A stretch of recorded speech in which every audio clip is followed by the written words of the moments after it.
नमो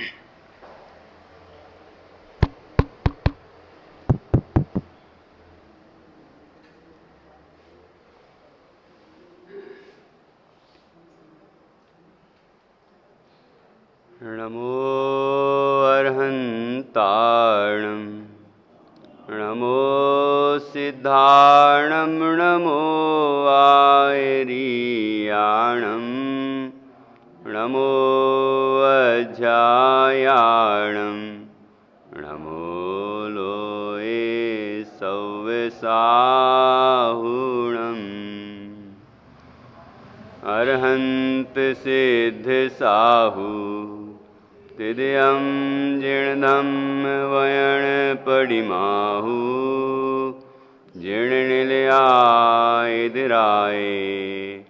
नवदेवादिन्तु मे बोहि मङ्गलं भगवान् वीरो मङ्गलं गौतमो गणी मङ्गलं कुन्दकुन्दाद्यो जैनधर्मोऽस्तु मङ्गलं सर्वमङ्गलमाङ्गल्यं सर्वकल्याणकारकं प्रधानं सर्वधर्माणां जैनं जयतु शासनम् जैनं जयतु शासनम् कारुण्यमुकारं जिणवरवसहस्रबद्धमानस्य दंसनमग्गं वोचामि जहाकं समासेन वन्दो श्री अरहन्तको मनवचतन एकतान् मिथ्याभाव निवारिकें करें सुदर्शन ज्ञान।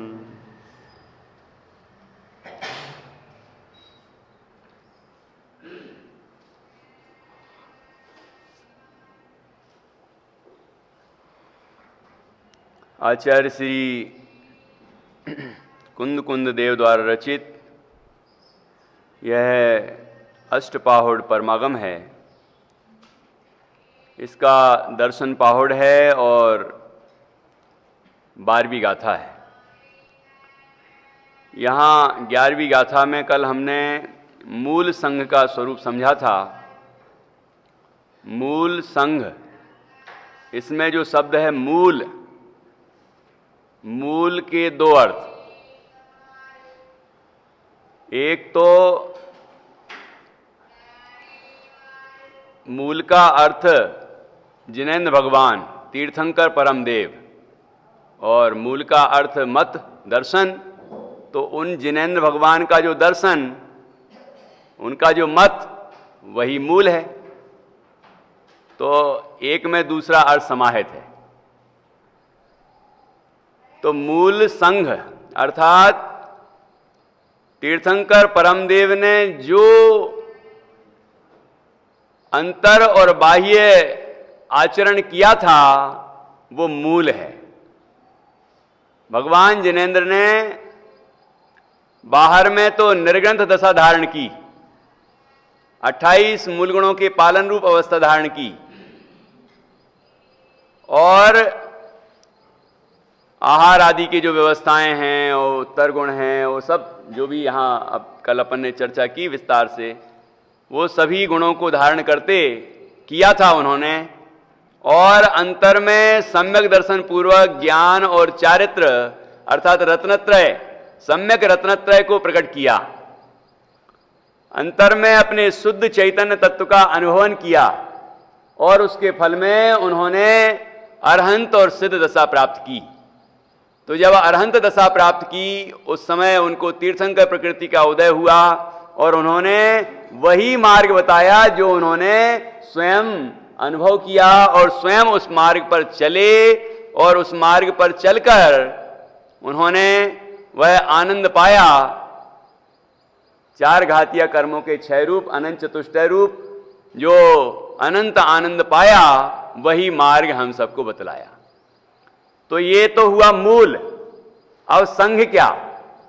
उस मूल का अनुसरण जो जो करते आए वो मूल संघ, ठीक है ना। मतलब वो गणधर, वो आचार्यादिक, वो मुनिराज, वो सभी ज्ञानी, वो जो उन भगवान जिनेंद्र के मार्ग का अनुसरण करते हुए आए, वही उन्होंने आचरण किया और वही अंतर में अनुभव किया और वही हम सबको बतलाया, प्रतिपादित किया, लेखन के द्वारा, वचनों के द्वारा, उपदेश आदि के द्वारा वही प्रतिपादित किया। तो ऐसा जो संघ है मुनि, आरिका, श्रावक, श्राविका, ठीक है ना, वो मूल संघ, मूल से जुड़ा हुआ होना चाहिए। उसमें कहीं भी अपभ्रंश नहीं होना चाहिए, उसमें कहीं भी अशुद्धि नहीं होना चाहिए, चाहे वह बाह्य रूप हो और चाहे वो अंतर स्वरूप हो, दोनों में विकृति नहीं होना चाहिए। जो यथार्थ रूप है भगवान जिनेंद्र ने स्वयं धारण करके दिखलाया और स्वयं अंतर में वो रत्नत्रय की पूर्णता की और केवल ज्ञान पाया, अनंत चतुष्टय पाए और अनंत आनंद को पाया है, वीतरागी सर्वज्ञ हुए हैं, वही मार्ग हम सबको ग्रहण करना चाहिए, ठीक है। उसमें जिन जीवों ने उस मार्ग का विच्छेद किया, उस मार्ग में मिलावट की और अन्यथा आचरण किया, बाहर में अन्यथा आचरण किया और अंदर में भी वैसा अनुभव नहीं हुआ, वैसे शुद्ध चैतन्य का अनुभव नहीं किया, कुछ भी अनुभव किया और कुछ भी लिख दिया, कुछ भी आचरण किया और कुछ भी लिख दिया, ऐसे विचित्र जीव बहुत हैं। ये पंचम काल के कारण से और उसमें भी हुंडा और सर्पणी काल के कारण से ऐसे जड़ और वक्र जीव जो हुए, उनने मार्ग को विकृत किया। जिन जीवों के अंदर उस विकृत मार्ग की वासना नहीं है, मतलब पंचम काल में जो विकृति आई वैसा रंच मात्र भी पक्ष नहीं है जिनके अंदर, वे जीव सम्यक्त को उपलब्ध करते हैं, वे जीव मोक्ष मार्ग को प्राप्त करते हैं और वे जीव ही मोक्ष की प्राप्ति करते हैं। ये बात यहां पर बहुत ही सुंदर ढंग से आई। हम सभी इस बात का निर्णय करें, स्वयं निर्णय करें कि मूल संघ क्या है, ठीक है। मूल क्या है? जैसे कहते हैं मौलिक चिंतन है ये, मौलिक लेखन है ये, तो मौलिक का मतलब क्या? कि मूल से जुड़ा हुआ होगा, है ना। पंडित टोडरमल जी साहब ने जो मोक्ष मार्ग प्रकाशक की रचना की, तो मौलिक है वो, मौलिक। तो मौलिक का मतलब क्या? ऐसा थोड़ी है कि उसमें मूल है ही नहीं, अपना ही अपना है, अपने जो अनुभव में आया वो जो हमें लगा वो हमने लिख दिया, ऐसा नहीं। मौलिक क्या होता है? मौलिक का मतलब ये नहीं होता कि हमने कुछ भी सोचा और कुछ भी लिख दिया और कुछ भी बोल दिया, ये मौलिक नहीं होता, मूल से जुड़ा हुआ होना चाहिए। इसलिए टोडरमल जी साहब ने पहले अध्याय में लिख दिया, वहां जो अपनी बात करके एक हेडिंग है, तो उसमें पूरा जो विश्लेषण है कि मूल तो भगवान जिनेंद्र का कथन है ये, फिर आचार्य परंपरा से हमें प्राप्त हुआ है और कितने कितने ग्रंथों का, उनके चारों अनियों के ग्रंथों का अभ्यास वर्तता है, ये सब उल्लेख किया है कि नहीं। मतलब वहां से मूल से जुड़ा हुआ है। अब वर्तमान काल में उन्हें उस प्राकृत और संस्कृत भाषा को समझने वाले कम दिखे, तो भाषा की दृष्टि से और विषय भी और सरल हो, उस दृष्टि से उन्होंने देश भाषा में ग्रंथ की रचना की। ये बात पूरी लिखी है उन्होंने। तो मौलिक का मतलब क्या? मूल से जुड़ा हुआ हो, काल्पनिक ना हो। इतना होगा कि सूत्र तो है आचार्य उमा स्वामी का या अन्य गाथाएं हैं आचार्य कुंद स्वामी की, और उस पर जो उसका भाव है वो मर्म हमने समझा और उसको अलग अलग उदाहरणों से जैसे जीव समझ जाए उस तरह से समझाया। वो समझाने में मौलिकता हो सकती है, वो उदाहरण मौलिक हो सकते हैं, है ना। तो वो तर्क युक्तियां मौलिक हो सकती हैं, लेकिन वो जो बात है, समझ में आया कि नहीं आया? वो तो मूल में जो है वही आएगी। इसको कहते हैं मौलिक। तो ऐसा ही मौलिक लेखन होता है, ऐसा ही मौलिक चिंतन होता है। और ये यहां पर भी मूल संग, वो भी मूल से जुड़ा हुआ है। तीर्थंकर परमदेव ने जैसा अंतर बाह्य स्वरूप धारण किया, जिस मार्ग पर वो चले, वही उन्होंने अपनी दिव्य ध्वनि द्वारा बतलाया। और उसी को जो अनुसरण करते आए वो मूल संघ के हैं, वो मूल संघ के हैं। जिनने उस मार्ग को अपभ्रंश किया, विकृत किया और स्वयं विकृत हुए और दूसरों को विकृत कर रहे, वो उस मूल संघ से बाह्य हैं। ये बात कल हमने इसमें 11वीं गाथा में समझी थी, उसमें कुछ विशेष रहा तो हमने आज चर्चा की। अब आगे बढ़ते हैं। यहाँ देखिए क्रमशः आगे आगे बढ़ते हुए बहुत सुंदर बात आ रही है कि दर्शन से भ्रष्ट है, लेकिन चारित्र से भी भ्रष्ट है कदाचित। है जो दर्शन से भ्रष्ट है, कहते हैं वही भ्रष्ट है, लेकिन चारित्र से भ्रष्ट है, लेकिन दर्शन से सहित है, सम्यक दर्शन से सहित है, मूल मार्ग से, मूल संग से सहित है, उसकी श्रद्धा से सहित है। ठीक है ना? तो उसको भ्रष्ट नहीं कहते, क्योंकि जिसके मूल है, पेड़ की मूल है, तो वो तना आएगा ही, स्कंद आएगा ही, शाखाएं आएंगी ही, और वो डालियां आएंगी, और फूल पत्ती लगेंगे और फल भी आएंगे। लेकिन मूल का ही उच्छेद हो जाए तो कैसे होगा? तो दर्शन वह धर्म का मूल है कि नहीं? तो दर्शन से जो भ्रष्ट है वही भ्रष्ट है। जो चारित्र से भ्रष्ट है, आचार्य कहते हैं हम उसे भ्रष्ट नहीं कहते, क्योंकि दर्शन से यदि वो भ्रष्ट नहीं है तो वह जीव चारित्र की शुद्धि भी कर लेगा और फिर वो निर्वाण की प्राप्ति करेगा। ऐसे ही यहां आगे भी कहा कि कदाचित वो शास्त्रों का बहुत ज्ञाता हो, वो तप में बहुत श्रेष्ठ हो, लेकिन मूल से भ्रष्ट हो, अर्थात सम्यक दर्शन से भ्रष्ट हो, है ना? जिनमार्ग की जो जिनमत है उसकी श्रद्धा से विपरीत हो, तो उसको कभी निर्वाण की प्राप्ति नहीं हो सकती। और जो जीव स्वयं तो भ्रष्ट है ही, श्रद्धा से, ज्ञान से, चारित्र से, मतलब दर्शन, ज्ञान, चारित्र सबसे, और दूसरों को भी भ्रष्ट करते हैं, वे भी अत्यंत भ्रष्ट हैं। अपने उपदेश आदि के द्वारा भ्रष्ट करते हैं या फिर अपने आचरण के द्वारा भ्रष्ट करते हैं। ऐसा आचरण करते हैं कि दूसरे उससे प्रेरणा ले लेके और वो भी भ्रष्ट हो जाते हैं। तो वे अत्यंत भ्रष्ट हैं, वो भ्रष्ट से भी भ्रष्ट हैं। ठीक है? और अब और आगे बढ़ते हैं। और आगे बढ़े तो क्या कहा, क्या कह रहे हैं अब यहां पर? जो स्वयं तो दर्शन से भ्रष्ट हैं और अन्य जो दर्शन से संपन्न हैं,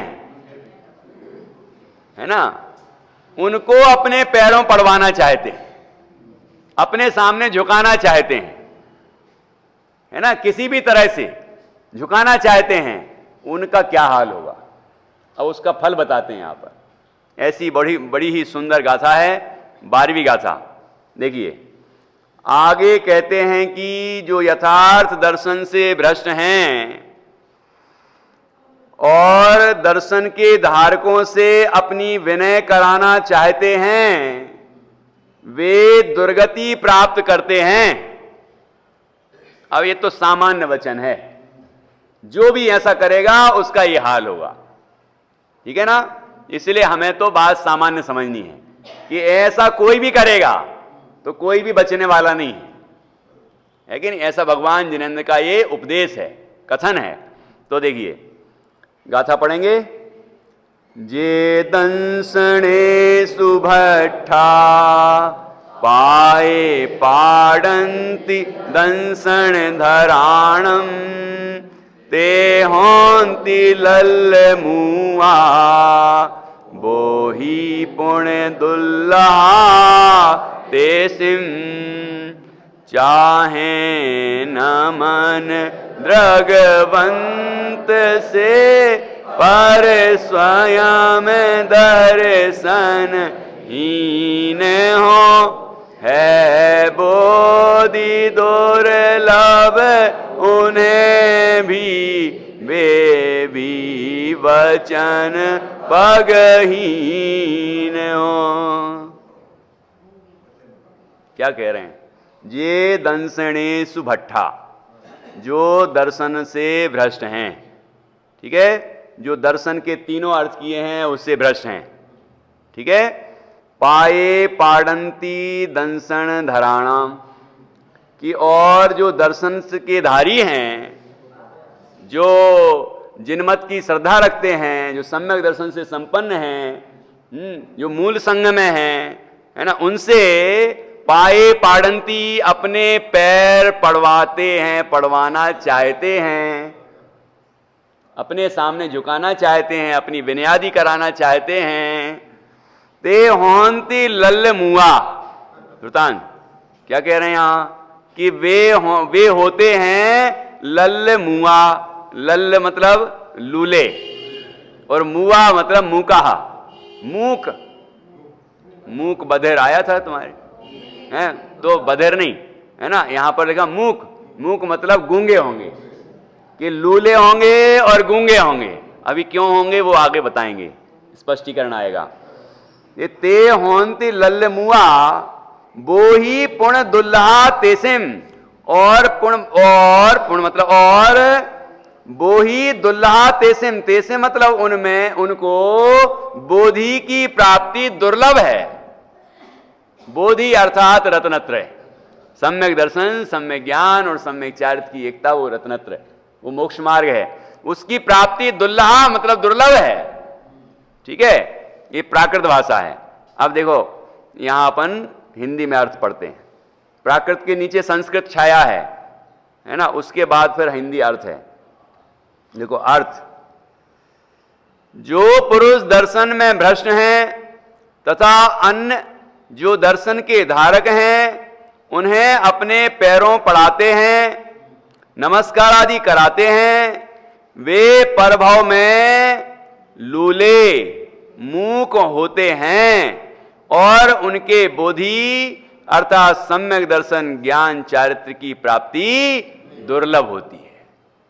देखो उत्तरोत्तर बात आगे बढ़ती है कि नहीं? जो पहले तो खुद भ्रष्ट हैं, फिर आया कि जो दूसरों को भ्रष्ट करते हैं वो भ्रष्ट से ही भ्रष्ट हैं। अब कह रहे हैं कि जो मार्ग में चल रहे हैं, श्रेष्ठ हैं, उनसे अपनी विनय आदि कराना चाहते हैं, उनको अपने सामने झुकाना चाहते हैं। पहले तो कहा था कि उनको अपने समान बनाना चाहते हैं, उनमें दोष लगाते हैं। जो निर्दोष मार्ग में चल रहे हैं उनमें दोषारोपण करते हैं, है ना, और उनको अपने समान बनाना और बताना चाहते हैं, करना चाहते हैं, ठीक है ना। उनके उसका फल बताया। अब कहते हैं कि उनसे अपना विनय कराना चाहते हैं, अपने सामने झुकाना चाहते हैं, अपने पैर पड़वाना चाहते हैं, उनका क्या हाल होगा? कहते हैं वे परभाव में लूले मूक होते हैं, और उनके बोधि अर्थात सम्यक दर्शन ज्ञान चारित्र की प्राप्ति दुर्लभ होती है। देखो भावार्थ, जो दर्शन भ्रष्ट हैं वे मिथ्या दृष्टि हैं। क्या कहा? तीनों अर्थ लगा लेना। दर्शन भ्रष्ट हैं वे मिथ्या दृष्टि हैं, अर्थात मूल संग से बाह्य हैं, जिनमत से बाह्य हैं, जिनमत की श्रद्धा नहीं है, सम्यक दर्शन से रहित हैं। वे कैसे हैं कि वे मिथ्या दृष्टि हैं। जो दर्शन भ्रष्ट हैं वे मिथ्या दृष्टि हैं, और दर्शन के धारक हैं वे सम्यक दृष्टि हैं। जो इन तीनों से सहित हैं वो सम्यक दृष्टि हैं, ठीक है ना। यथार्थ श्रद्धानी है वो सम्यक दृष्टि हैं।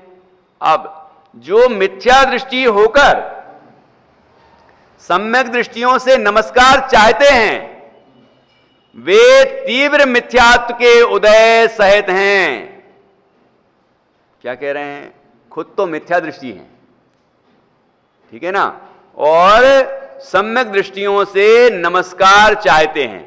चाहते हैं लिखा है, वो चाहना पूरी हो ही जाए ये जरूरी नहीं, लेकिन चाहते हैं तो भी वो लूले लंगड़े, लूले और बहरे, वो क्या गूंगे होंगे, है ना, वो लूले और गूंगे होंगे, ठीक है। चाहते हैं कि ये लोग हमारा वंदन करें, हमारे लिए हमारी विनय करें, हमारी आहारचर्या आदि करें, हमारा पोषण करें, हमारी जय जयकार करें, नमस्कार आदि करें, है ना, तो उनकी हालत क्या होगी। जो यहां तो करे या ना करे वो अलग विषय है, कोई करे या ना करे, लेकिन करवाना चाहते हैं, चाहने की बात यहां महत्वपूर्ण है कि नहीं। करवा पाएंगे कि नहीं करवा पाएंगे वो अलग बात, लेकिन करवाने की भावना है कि ये जो सम्यक दृष्टि जीव हैं, जो जैन मत में हैं, जो यथार्थ श्रद्धानी हैं, वो जीव मेरा विनय करें, मुझे वंदन करें, मुझे नमस्कार करें, मेरी जय जयकार करें, ठीक है ना, मेरा समर्थन करें। ऐसी जिनके अंदर भावना है वे कौन हैं? वे मिथ्या दृष्टि, उनके मिथ्या दृष्टि तो पहले लिख दिया, कह रहे हैं उनके मिथ्यात्व का तीव्र उदय है। मिथ्यात्व का तीव्र उदय है तो खुद तो मिथ्या दृष्टि है ही, और सम्यक दृष्टियों से भी अपनी विनय चाहते हैं, समर्थन चाहते हैं, तो उनके मिथ्यात्व का उदय तीव्र है। क्या हाल होगा उनका? वे परभव में लूले मूक होते हैं, अर्थात एकेंद्रिय होते हैं, उनके पैर नहीं होते, वे परमार्था लूले मूक हैं। इस प्रकार एकेंद्रिय स्थावर होकर निगोद में वास करते हैं, वहां अनंत काल रहते हैं, उनके दर्शन ज्ञान चारित्र की प्राप्ति दुर्लभ होती है। मिथ्यात्व का फल निगोद ही कहा है। अंतिम फल तो वही है। जीव यहां वहां घूमता घूमता घूमता फिर तक कहां जाएगा, क्योंकि लंबा काल तो वही है।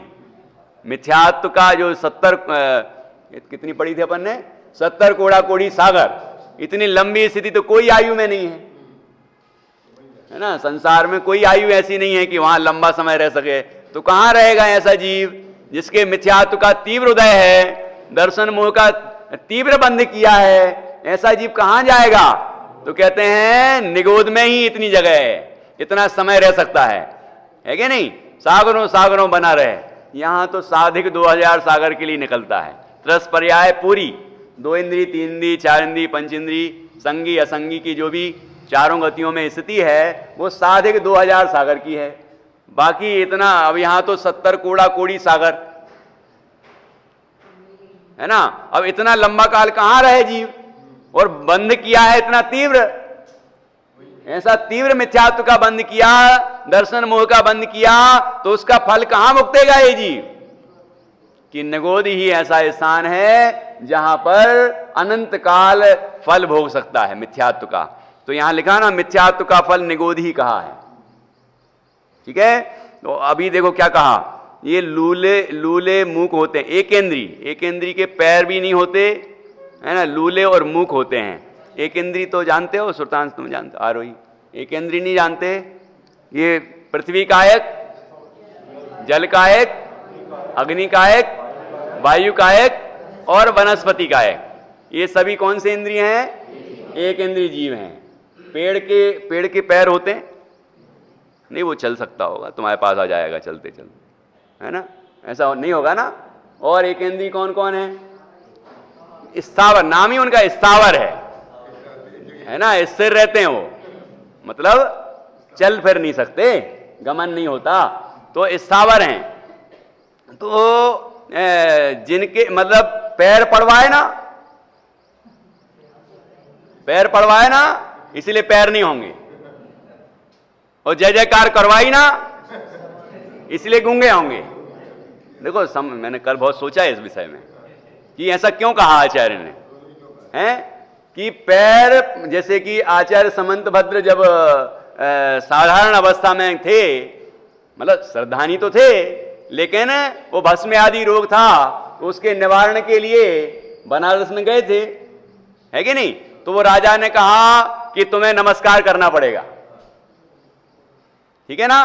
तो कहते भैया वो सहन नहीं कर पाएगी, तुम्हारी पिंडी सहन नहीं कर पाएगी, मत करवाओ मुझसे नमस्कार। नहीं नमस्कार तो करनी पड़ेगा। तो कहते साकर वाकर से बांध देना, थोड़ा अच्छे से मजबूती से बांध देना, नहीं तो फट जाएगी, वो सहन नहीं कर पाएगी मेरा नमस्कार।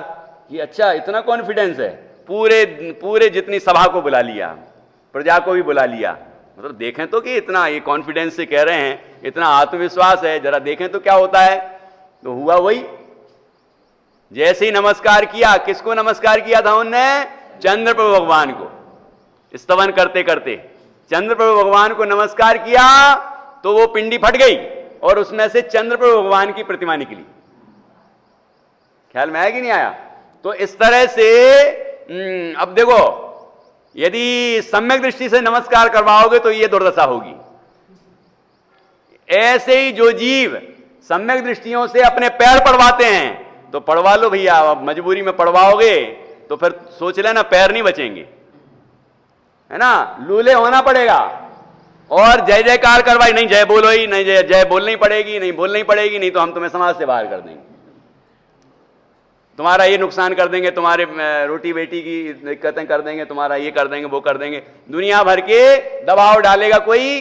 अब मान लो कदाचित किसी को बोलना पड़ जाए तो बोलेगा नहीं, बोलना पड़ जाए तो यहां बोले या ना बोले से मतलब नहीं है, यहां मतलब है बुलवाना चाहते हैं, इसलिए तो पहले नंबर मैंने उस पर जोर दिया, भाव हुआ कि ये लोग भी मुझे नमस्कार करें, ठीक है ना।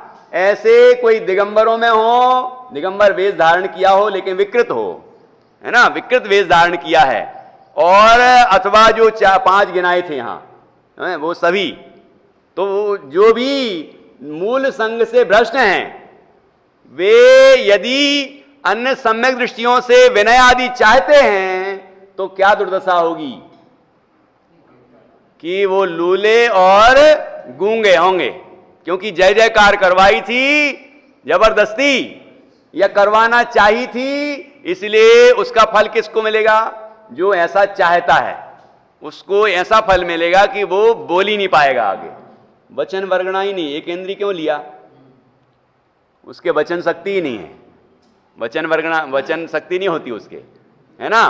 तो यहां कह रहे हैं कि वे प्रभाव में लूले मूक होते हैं, अर्थात एक इंद्रिय होते हैं, उनके पैर नहीं होते, वे परमार्था लूले मूक हैं। इस प्रकार एक इंद्रिय सावर होकर निगोद में वास करते हैं, वहां अनंत काल रहते हैं, उनके दर्शन ज्ञान चारित्र की प्राप्ति दुर्लभ होती है। मिथ्यात्व का फल निगोद ही कहा है। अब कह रहे हैं इस पंचम काल में मिथ्या मत के आचार्य बनकर लोगों से विनयादिक पूजा चाहते हैं, उनके लिए मालूम होता है कि त्रस राशि का काल पूरा हुआ, अब एकेंद्रिय होकर निगोद में वास करेंगे, इस प्रकार जाना जाता है। ऐसा लग रहा है, पंडित जी कहते हैं, पंडित जयचंद जी छाबड़ा जी कह रहे हैं, ऐसा लग रहा है कि इस पंचम काल में मिथ्या मत के आचार्य बनकर जो 5 जो गिनाए थे वो, है ना, वो पहले वो ही लेना है, जो मूल संग से भ्रष्ट हुए और जो उनके भी कईयों में दिगंबर वेश धारण था बाहर में, लेकिन शुद्ध रूप नहीं था, यथाजात रूप नहीं था, कहीं ना कहीं विकृति थी, है ना। और जिनमत तो वाणी से प्रतिपादन अन्य था, प्रवृत्ति अन्य था, भ्रष्टाचार, है ना, ऐसा जो आचरण कर रहे हैं जीव, मूल संघ में जो आचार्य हुए हैं, जो मुनिराज हुए हैं, उनका अनुसरण नहीं करते। मूल जो भगवान जिनेंद्र का आचरण है, तीर्थंकर परमदेव ने किया है आचरण, है ना, और परंपरा से जिन जीवों ने किया है उनकी परंपरा का निर्वाह नहीं करते अपने मन से कुछ भी। पंचम काल है भैया, ये तो चलेगा ही, ये तो करना पड़ेगा, ये होगा वो होगा, ऐसा कोई भी करते हैं, है ना, तो वो उनका क्या हाल होगा? कहते हैं कि वे इस पंचम काल में मिथ्या मत के आचार्य बन गए मतलब उसके मुखिया बन गए, है ना। जैसे कि मारीची बोले कि ये तो कह रहे हैं कि तुम 24वें तीर्थंकर बनोगे, मैं तो अभी तीर्थंकर बनूंगा, यही तो हुआ वहां, है। भगवान ऋषभदेव की दिव्य ध्वनि में आया कि मारीच कुमार 24वां तीर्थंकर बनेगा भगवान महावीर के नाम से, तो वो कहने लगा नहीं, खुद तो पहले तीर्थंकर बन गए हो, मैं 2400 बनूंगा। नहीं नहीं, मैं अभी बन के दिखाऊंगा, मैं इनकी बात नहीं मानता। तो उसने क्या किया कि मिथ्या मत का प्रचार किया, जो उसके मन में आया वो प्रचार किया। तो उसका परिणाम क्या हुआ वो तो पता ही है आपको। लेकिन वो ऐसे सभी अपने अपने मत के वो तीर्थंकर कहलाते हैं। आपको लगता है कि तीर्थंकर मतलब भगवान जिनेंद्रिय होता है, वे भी तीर्थंकर कहलाते हैं अपने अपने। तीर्थंकर नाम तो हमारे दिगंबर मतलब जैन आमना में ही प्रसिद्ध है। तीर्थंकर का मतलब होता है उपदेशक, है ना। हाँ, वे स्वयं अपने अपने आप्त बन गए, आप्ताभिमान दग्धा नाम, ठीक है ना। तो वो कहते हैं वो खुद ही अपने अपने मत के तीर्थंकर बन गए। इसलिए आचार्य समंतभद्र स्वामी ने भगवान जिनेंद्र को तीर्थंकर होने के कारण महान नहीं माना कि आप तीर्थंकर हैं इसलिए आप महान हैं। कहते हैं ऐसा नहीं है। देवागम स्तोत्र पढ़ना आप मीमांसा आचार्य समंतभद्र स्वामी क्या लिखते हैं। हाँ, तो तीसरा है वो, तीसरा श्लोक, तीर्थकृत समयानाम च परस्पर विरोधिता, मतलब कि अपने मत के तीर्थंकर बन गए, उपदेशक बन गए, लेकिन परस्पर विरोधिता वो ना प्रमाण से सिद्ध होता है, ना तर्क से, ना युक्ति से, अनुमान से, किसी भी तरह से सिद्ध नहीं होता। ऐसे कुछ भी बोल रहे हैं और अपने मत के वो मुखिया बन गए, है ना। तो क्या हुआ, कहते हैं कि इसके कारण मैं आपको नहीं मानता महान, कि आप भी एक तीर्थंकर हैं, आप भी तीर्थंकर हैं इसलिए मैं आपको महान नहीं मानता। फिर क्यों महान मानते हो। तो चौथा श्लोक लिखा, दोषा वर्ण योर हानिर निःशेषास्ततिसायनात् क्वचिद यथा स्वहेतुभ्यो बहिरंतर मलच्छया, कि दोष और आवरण की हानि हुई है आप में, रागादिक दोष का अभाव हुआ है। क्रमशः गुणस्थानों में अपन ने समझा ना, क्रमशः अभाव होते होते होते 12वें गुणस्थान में क्षीणमोह हुए, पूर्ण वितराग हुए। तो वितराग हुए, उसके बाद आवरण और हानिर कि ज्ञानावरण दर्शनावरण का भी अभाव हुआ, वीर्यांतराय का भी अभाव हुआ। ऐसे अनंत चतुष्टय से संपन्न हुए, वितरागी सर्वज्ञ हुए।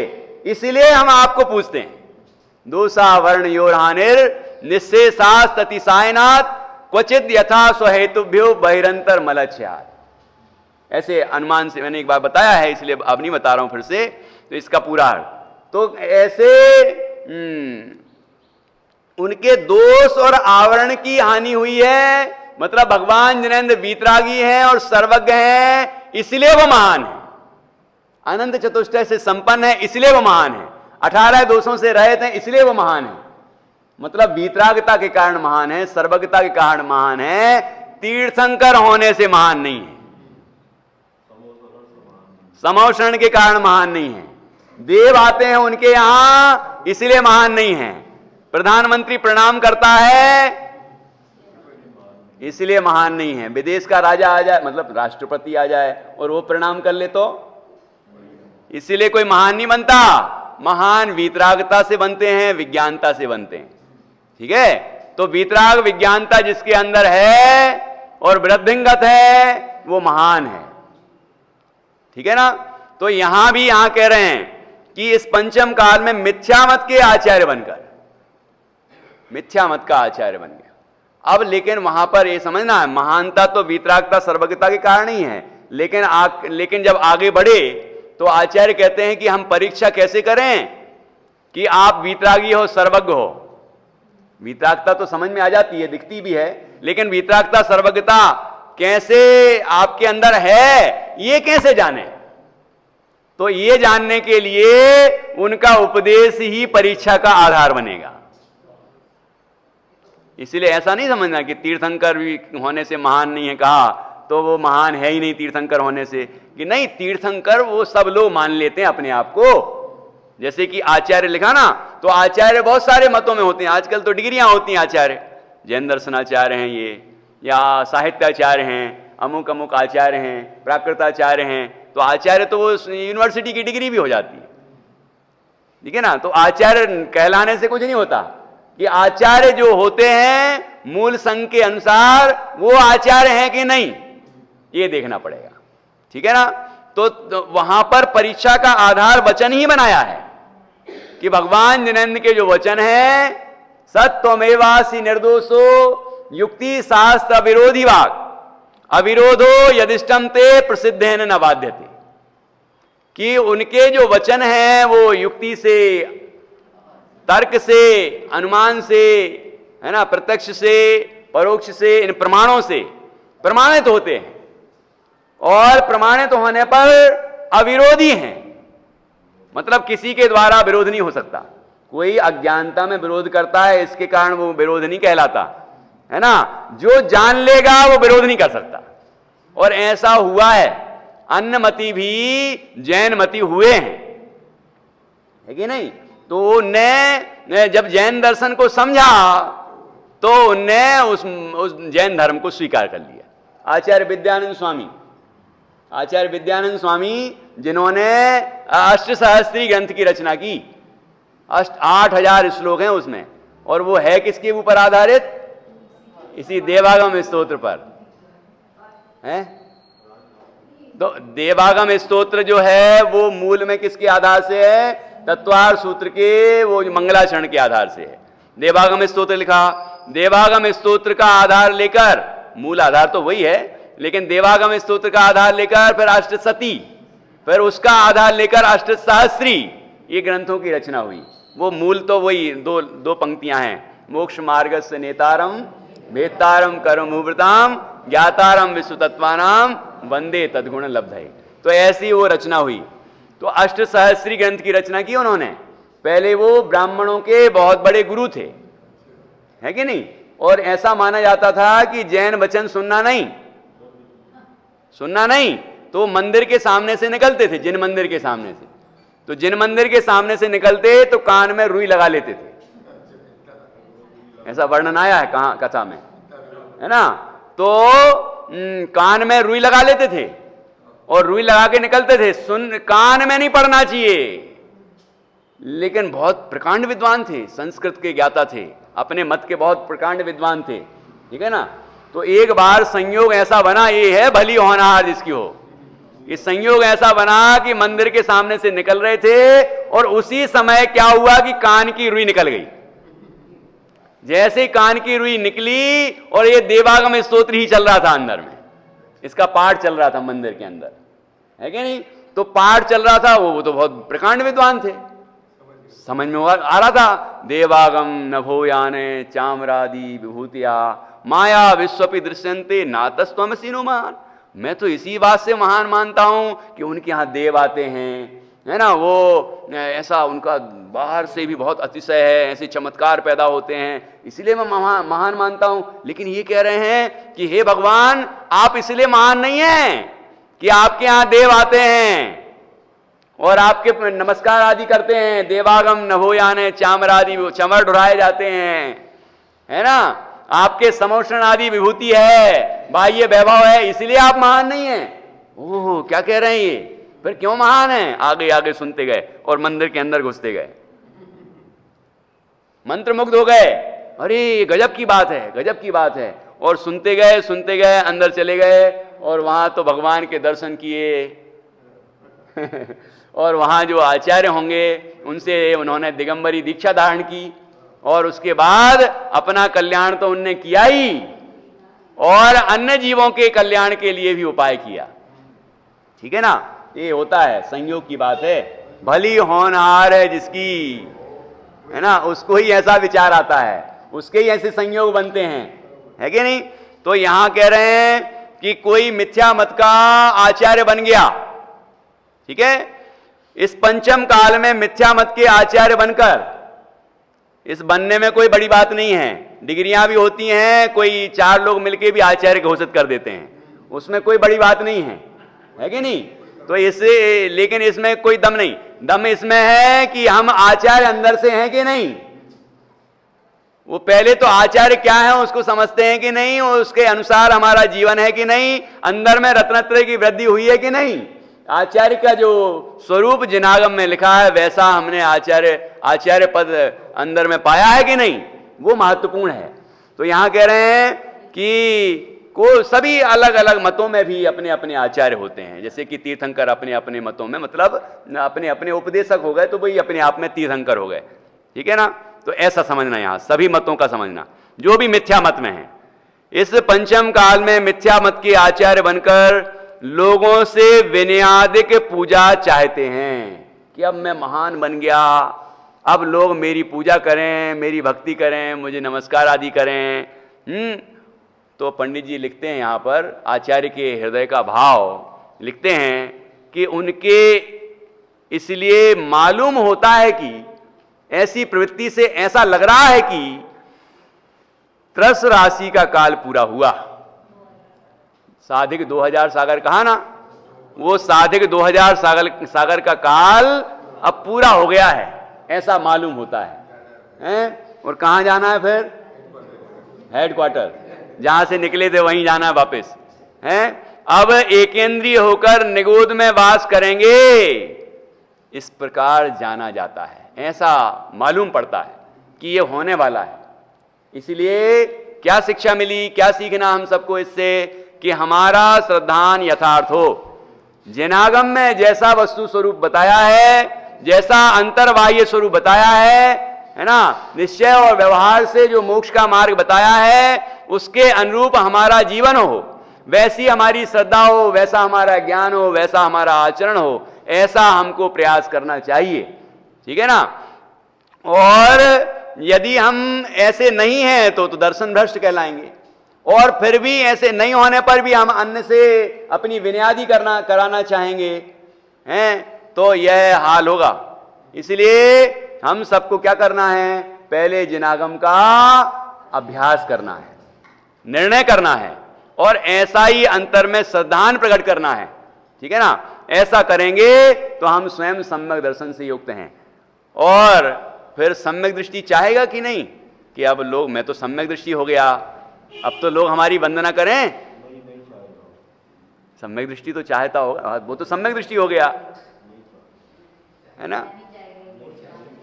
सम्यक दृष्टि चाहेगा तो वो सम्यक दृष्टि कैसे रहेगा, हैं?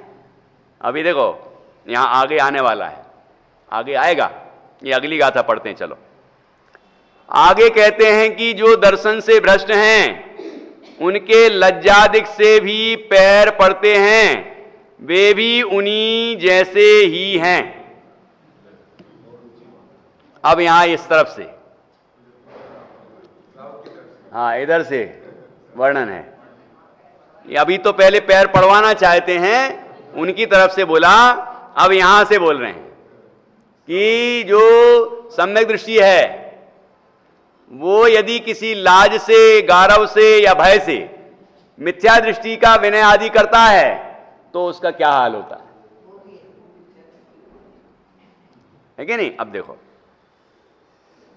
जे भी पढ़ंती अते सिम जानंता लज्जा गारव भयेन, ते सिम पिणति बोही पावम अणुमोय माणाणम। जो लाज गारव और भय बस पूजते द्रग भ्रष्ट को, की पाप की अनुमोदना ना बोधि उनको प्राप्त हो। जे भी पढ़ंती या तेसिम, जो पढ़ते हैं, तेसिम हैं उनके, क्या पढ़ते हैं, पैर पढ़ते हैं, विनय आदि करते हैं, किस जानंता, जानते हुए भी कि ये मिथ्या दृष्टि हैं, मिथ्यामती हैं, उनके पैर पढ़ते हैं, विनय आदि करते हैं, लज्जा से, गारव से और भय से, है ना, किसी भी कारण से। ते सिम पीणत्थि बोही, उनके भी बोधि नहीं है। अभी तो आप कह रहे थे सम्यक दर्शन से युक्त हो, और वो यदि मिथ्यामति की, मिथ्या दृष्टि की वंदना करता है तो सम्यक दर्शन से युक्त हो और वो वंदना करेगा कैसे? ये समकाल है। जैसे ही वंदना करेगा वैसे ही मिथ्यात्व हो जाएगा, जैसे ही वंदना करने का भाव आएगा वैसे ही सम्यक तो छूट जाएगा। ये समकाल है ना। अभी तक तो सम्यक दृष्टि था, लेकिन अब सम्यक दर्शन छूट गया और बाहर में जो व्यवहार है, मतलब उसको जिनमत के अनुसार ज्ञान है, जिनमत की श्रद्धा है, वो सब था ना। तो अब क्या होगा? जैनी नाम तो है उसका, अभी भी नाम तो दुनिया जैनी बोलेगी ना उसको, जिनमत वाला है, जिनमत वाला है, लेकिन वो जिनमती है कि नहीं? क्या वो मिथ्यामती हो गया? अब वो मिथ्यामती हो गया। क्यों हो गया? पावम अनुमोय माणानम कि पावम पाप की अनुमोदना करने के कारण से, कि उसने पाप की अनुमोदना की। देखो अब यहां पर अर्थ समझते हैं। जो पुरुष दर्शन सहित हैं वे भी जो दर्शन भ्रष्ट हैं, उन्हें मिथ्या दृष्टि जानते हुए भी उनके पैरों पड़ते हैं। उनकी लज्जा भय गारव से विनयादि करते हैं। उनके भी बोधि अर्थात दर्शन ज्ञान चारित्र की प्राप्ति नहीं है, क्योंकि वे भी मिथ्यात्व जो कि पाप है उसका अनुमोदन करते हैं। करना कराना अनुमोदन करना समान कहे हैं। तो कुछ लोग कहने लगते हैं कि नहीं, परीक्षा तो करने जाएंगे कि नहीं जाएंगे? भाई परीक्षा तो करने जाएं कि नहीं जाएं, लेकिन जिसका साफ साफ दिख रहा है परीक्षा करने की क्या जरूरत है ना? जिसके हाथी जैसे दोष दिख रहे हैं, सब स्पष्ट दिख रहा है, उसकी परीक्षा करने जाने का बहाना क्या है? अंदर में कुछ गड़बड़ है, कुछ ना कुछ गड़बड़ है। ये हम जनागम के इस वचन का अपने अभिप्राय के पोषण के लिए उपयोग कर रहे हैं कि नहीं वो 3 दिन तो परीक्षा की जा सकती है, वो और भी जो चरणानी योग में वचन है तो उसका हम दुरुपयोग कर रहे हैं। नहीं वो तो ऐसा तो करना पड़ता है। तो ढुलमुल प्रवृत्ति रहेगी तो क्या होगा? ऐसी ढुलमुल श्रद्धा रहेगी तो क्या होगा? विचार करना है। लेकिन ऐसा नहीं चलेगा, ये निर्णय करना पड़ेगा। जब निर्णय हो गया, हम निशंक हो गए, हमें यथार्थ निर्णय हो गया कि वहां तो मिथ्या मत ही है, मिथ्या प्रतिपादन है, भ्रष्ट आचरण है, सब पता है हमें, तो उसके बाद हम किसी बहाने से जाएं और विनयादि करें तो आप सोच लो कि क्या होगा फिर? कि पाप की अनुमोदना ना बोधि उनको प्राप्त हो। ये पाप की अनुमोदना की, पाप यहां मिथ्यात्व है। सबसे बड़ा पाप कौन है? सब पापों की जड़ कौन है? मिथ्यात्व। तो मिथ्यात्व की अनुमोदना करेगा वो सम्यक दृष्टि हो सकता है? जो मिथ्यात्व की अनुमोदना करेगा वो सम्यक दृष्टि कैसे हो सकता है? कि वो सम्यक दृष्टि हो ही नहीं सकता है कि नहीं? इसलिए ये विचार करना है, ध्यान रखना है। जिनागम में जो सच्चे देव शास्त्र गुरु के विनय के लिए कहा, तो उनके ही विनय क्यों करना? क्योंकि उन जैसा हमें बनना है, इसलिए हमें उनकी विनय करना।